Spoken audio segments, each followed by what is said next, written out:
Hi hello Telangana రాష్ట్ర ప్రజలకి తెలుగు ప్రజలందరికీ నమస్తే, గుడ్ మార్నింగ్, శుభోదయం. ఈరోజు మన సమగ్ర ప్రజావాణి తెలుగు దినపత్రికలోని మెయిన్ పేజ్ వార్తా విశేషాలు ఎట్లా ఉన్నాయో చూద్దాం. బెంగాల్ అసెంబ్లీలో ఓట్ చోరీ, ఆ, జన దేశ దేశాలను చోరీ చేసిన బీజేపీ, మరోమారు రాహుల్ విమర్శలు. బెంగాల్ అస్సాంలో ఓట్ చోరీ జరిగిందని విపక్ష నేత రాహుల్ మరోమారు ఆరోపించారు. కాంగ్రెస్ అగ్రనేత రాహుల్ గాంధీ చేసిన వ్యాఖ్యలు దేశ రాజకీయాల్లో చర్చనీయాంశంగా మారాయి. పశ్చిమ బెంగాల్లో తృణమూల్ కాంగ్రెస్ టీఎంసీ ఓటమి చెందడంతో కొందరు కాంగ్రెస్ నేతలు సంబరాలు చేసుకోవడంపై ఈనాడు మనం చూసుకోవచ్చు. బెంగాల్లో తృణమూల్ కాంగ్రెస్ ఓడిపోవడంతో కాంగ్రెస్ పార్టీ శ్రేణులు సంతోషాన్ని వ్యక్తం చేస్తున్నట్టుగా చూసుకోవచ్చు. అదేవిధంగా రాహుల్ గాంధీ గారు అంటారు, సో ఓట్ చోరీ జరిగింది ఈనాడు మన బెంగాల్ అస్సాంలో అని చెప్పేసి చెప్పడం జరుగుతుంది. గెలిస్తే మాత్రం మరి ఇప్పుడు కేరళలో మీరు గెలిచినారు కదా, కేరళ మీరు గెలిస్తే ఓట్ చోరీ మీరు చేసినట్టు అవుతుందా? ఇప్పుడు అన్న ప్రజా తీర్పును మనం స్వాగతించుకోవాలి. ఓడిపోయినప్పుడు ఓట్ చోరీ జరిగింది, గెలిచినప్పుడు ఇది చేయడం కాదు.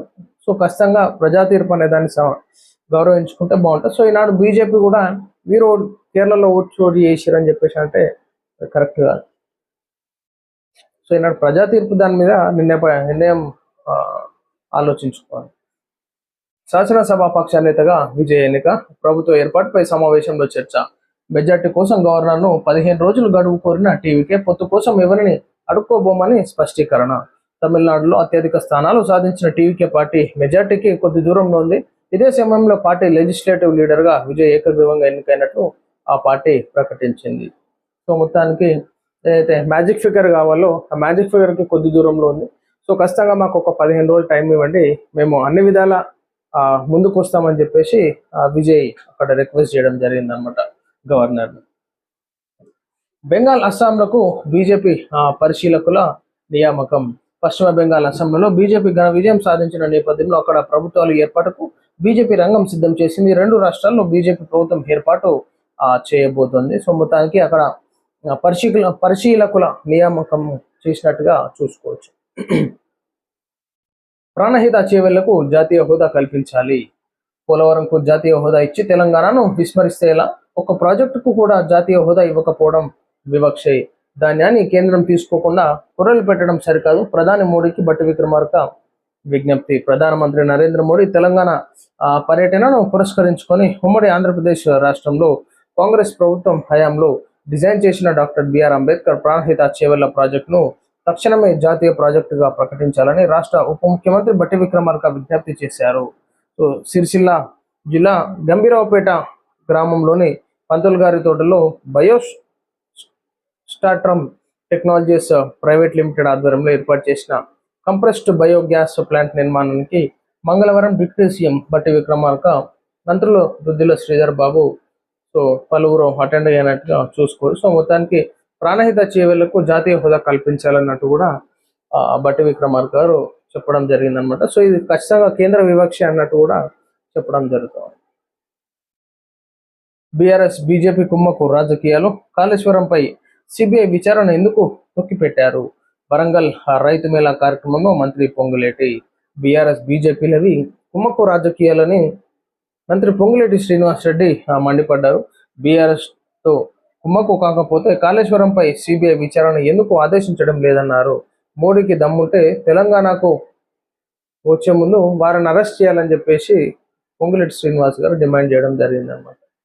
కాళేశ్వరంపై సిబిఐ విచారణ ఎందుకు చేయరు? టీఆర్ఎస్ తో బీజేపీ కుమ్మకు రాజకీయాలు నిదర్శనం. కేంద్ర మంత్రులు బండి కిషన్ రెడ్డిలు సమాధానం చెప్పాలి. TPCC chief Mahesh Kumar Goud demand.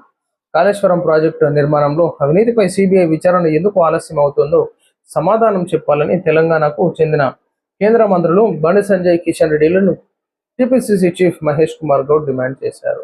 అది కొలిక్కి రాదు, అది అంతే, ఇక మర్చిపోవాల్సిందే దాన్ని. ఏమంటే తూతుమంతరంగా ఏదో ఇట్లా అరెస్ట్ చేసి మళ్ళీ బయటికి పంపిస్తుండొచ్చు ఏమన్నా ఉంటే, కానీ ఇక అదంతా డ్రామా సంగతి అని తెలిసిన విషయం. దేశాభివృద్ధికి కీలక నిర్ణయాలు.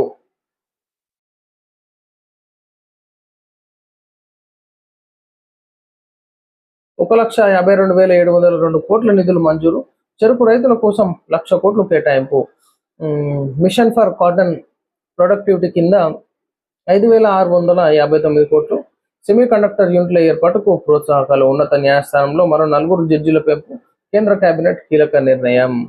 దేశాభివృద్ధి పెరుగుదల పెట్టించే దిశగా కేంద్ర కేబినెట్ ఇవాళ సంచలన నిర్ణయాలు తీసుకుంది. ప్రధానమంత్రి నరేంద్ర మోడీ అధ్యక్షతన మంగళవారం జరిగిన సమావేశంలో పలు కీలక ప్రాజెక్టుల సంక్షేమ పథకాలకు ఆమోదం తెలుపుతూ దాదాపు రూపాయలు 1,52,702 కోట్ల నిధులు మంజూరు చేసినట్టుగా చూసుకోవచ్చు.